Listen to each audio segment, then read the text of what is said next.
So in this session, we're going to talk about Constantine, the first Christian emperor of the Roman Empire. So first, a bit of history. The the Roman Empire, at the time, in a few years just before Constantine became the emperor, was ruled by the Roman Tetrarchy.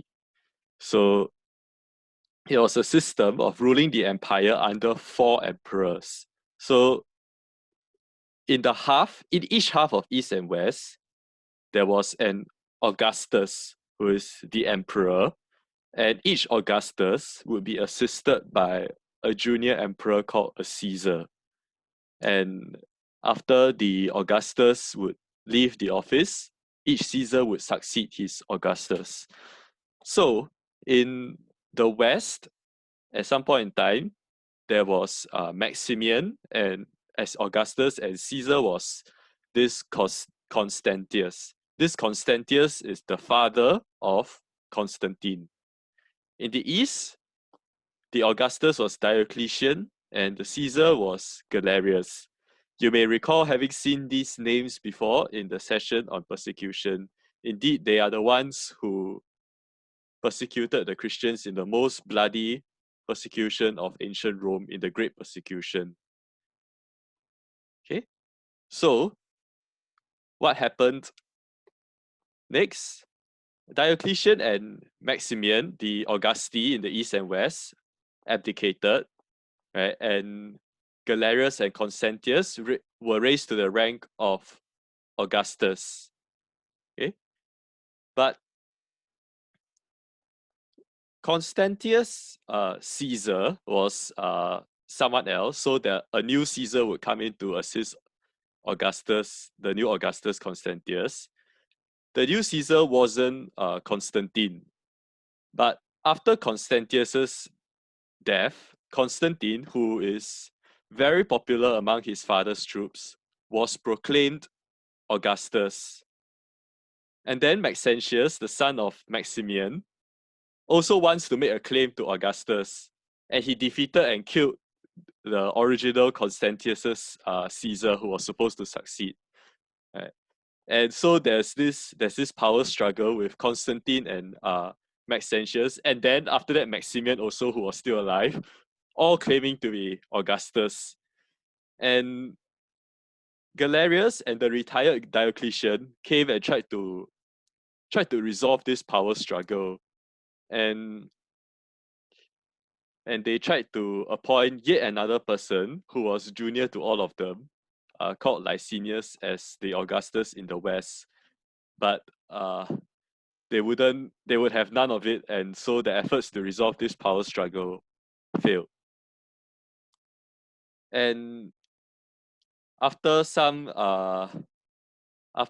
conflict and some people dying in the year 312, so only these three remain: Constantine, Maxentius, and Licinius. Only these three remain as claimants to the title of Augustus. So Constantine would go up against Maxentius first. Maxentius was in the city of Rome. He held that city, and Constantine was marching towards Rome.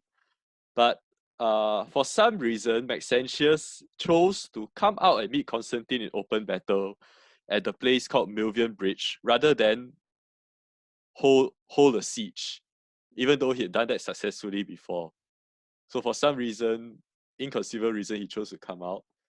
And Constantine supposedly, this is the story, he has a dream the night before the battle, and he actually sees the Greek letters Chi and Rho and the words, "In this sign, conquer."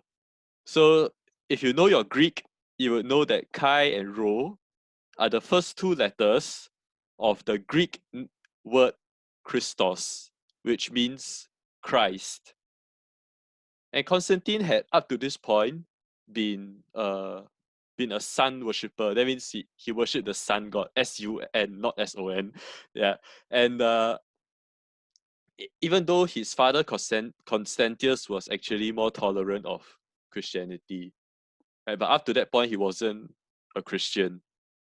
And he apparently ordered his soldiers, when he woke up, to paint the Cairo sign on their shields and use that as a battle standard.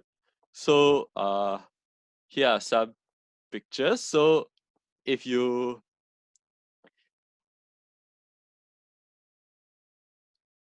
see over here, right, there's an X. That's what looks like an X. That's actually the Chi, and the P is actually Rho. Okay, so that X Chi is pronounced like the CH sound, the hard CH sound that we begin Christ with, and that P is actually, that thing that looks like our P is actually Rho, which is pronounced with as an R sign. Okay, so that's the Cairo sign that Constantine allegedly saw. And in this coin here that features Constantius II, Constantine's son, we see on the soldier shield the Cairo sign as well. Okay, so apparently Constantine has this vision in which he sees a sign that is undoubtedly linked to the name of Christ, and the words saying, "In this sign, conquer." And Constantine defeats Maxentius' army at the Battle of Milvian Bridge. Maxentius himself dies, and he appears to have believed that the Christian God granted him victory, and it seems that he has accepted the Christian faith. But the genuineness of his conversion, as we will see later, has been a subject of great debate, and I think it's something that we will never really know. Right? So now remember, there's still one more guy called Licinius. Right? He's in the east, and now Constantine is sole master of the west. So in 313 at Milan, Constantine and Licinius issue an edict of religious freedom, giving Christianity the status of an officially recognized religion. So now, after this edict, it is illegal to persecute Christianity, to persecute Christians.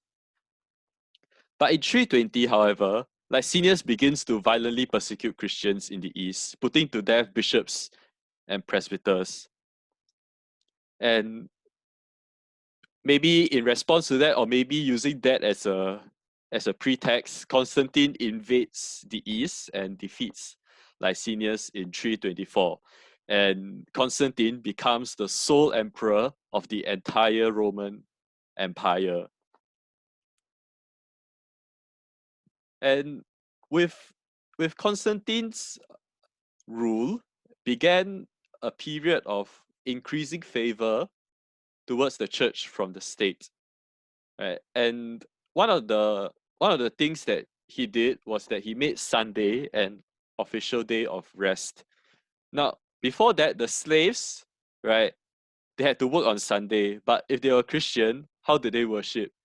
They had to worship early in the morning before they started working, and in the evening, right? And so with Sunday as an official day of rest, they could worship. And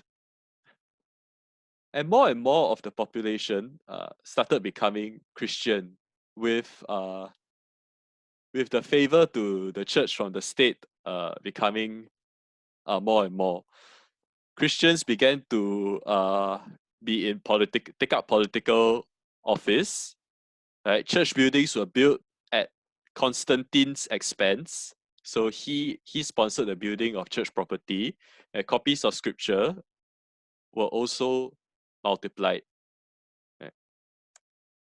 But as you could imagine, right, with more and more favor from the state on the church, right, people are becoming Christian, not because of not genuinely becoming Christian, but mainly because of the benefits.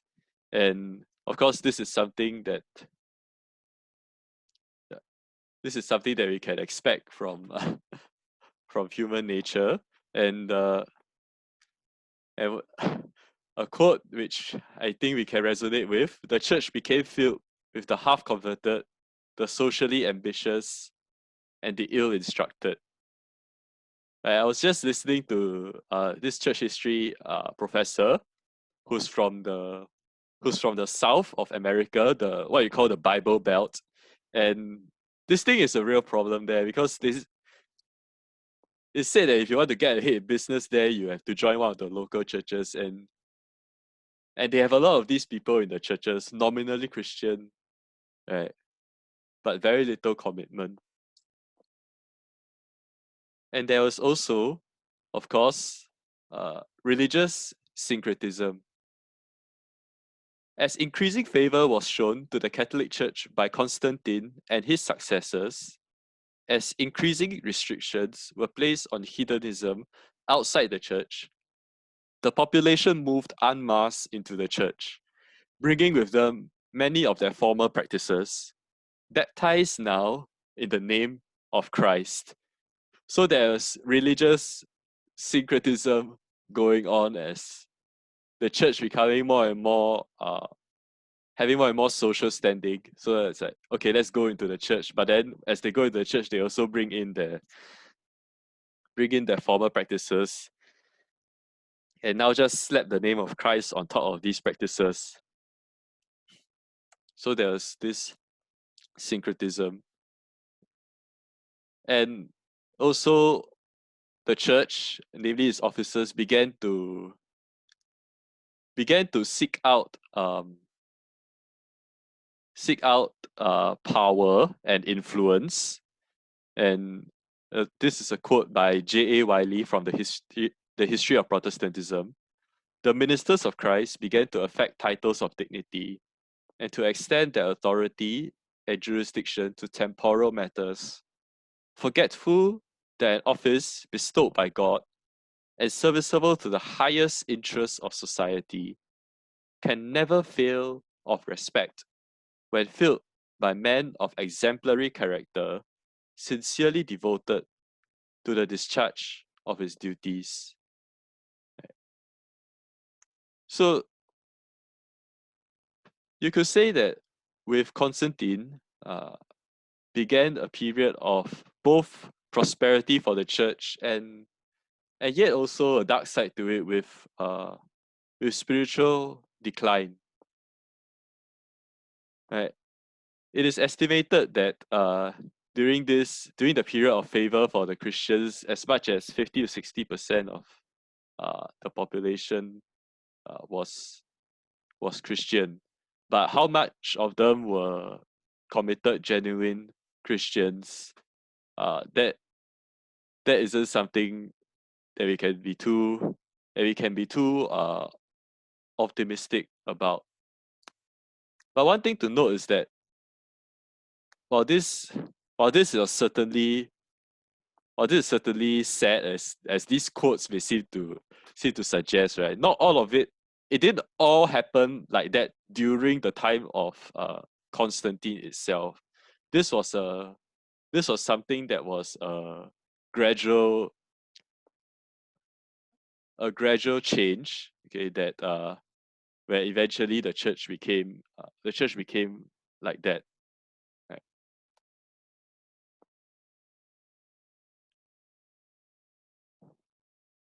Now, one of the great episodes, so to speak, in the rule of Constantine was the Arian controversy and the Council of Nicaea.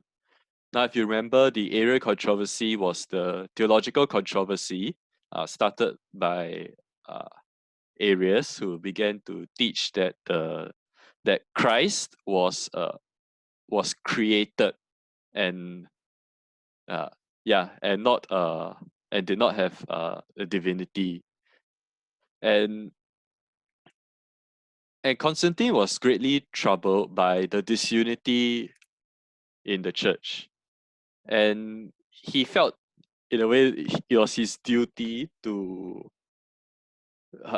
protect and preserve the unity of the church. And he was the one who called for the Ecumenical Council of Bishops to meet in Nicaea in 325. Although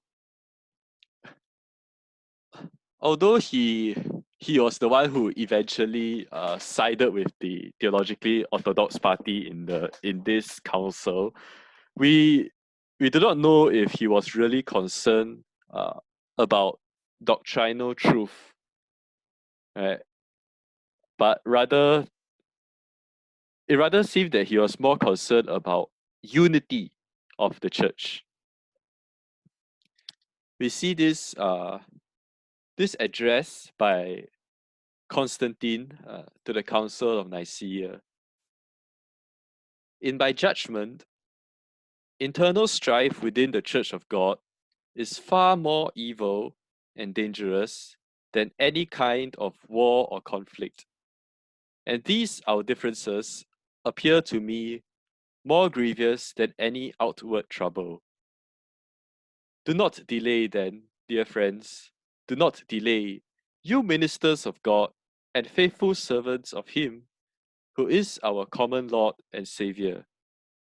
Begin from this moment to discard the causes of that disunion which has existed among you, and remove the perplexities of controversy by embracing the principles of peace. For by such conduct, you will, at the same time, be acting in a manner most pleasing to the Supreme God, and you will confer an exceeding favor on me who am your fellow servant. This is the address of Constantine to the Council of Nicaea, as recorded in Eusebius' Life of Constantine.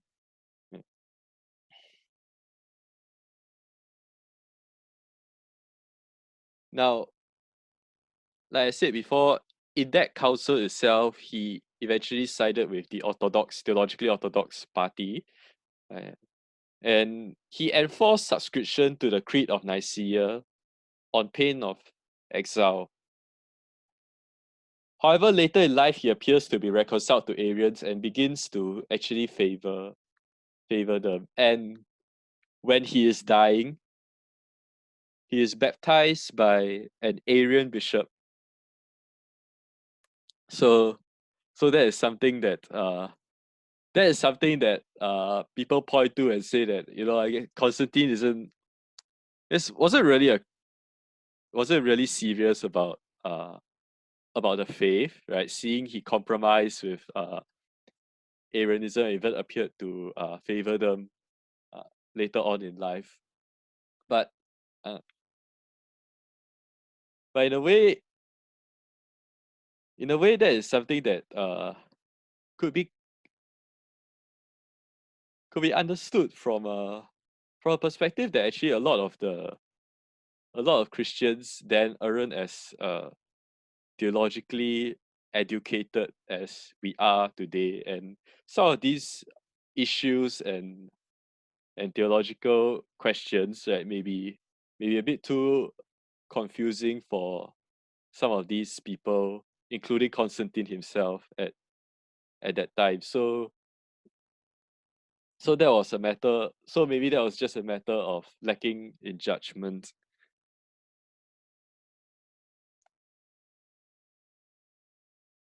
There is, of course, that question of, was Constantine a genuine Christian? And there are, like, points on both sides of the question.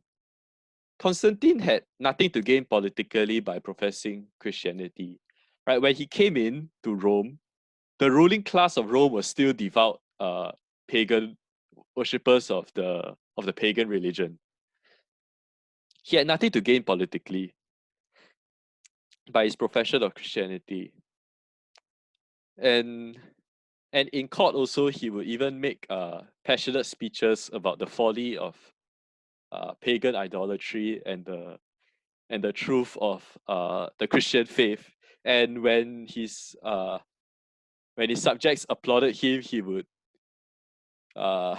piously point upward to direct the applause to heaven. And he was devout in terms of worship, regularly attending worship services, listening to long sermons without murmuring, um, observing Easter with great solemnity. And something he had that is glorified by all his Christian biographers: sexual purity, uncommon among rulers and politicians. Right? So, so he appears to have that virtue in his private life, and also in public life, where he demonstrated a Christian conscience in his laws and policies, as mentioned, the instituting of Sunday as an uh, official day of rest. But it seems also that there were some tendencies in him that were manifestly unchristian. Right? Sometimes he was given to vanity and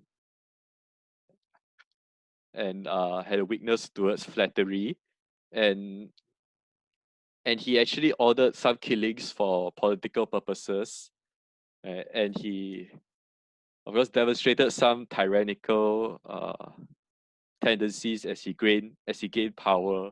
And one of the most notorious events was that he actually ordered the execution uh, of his son Crispus, for on a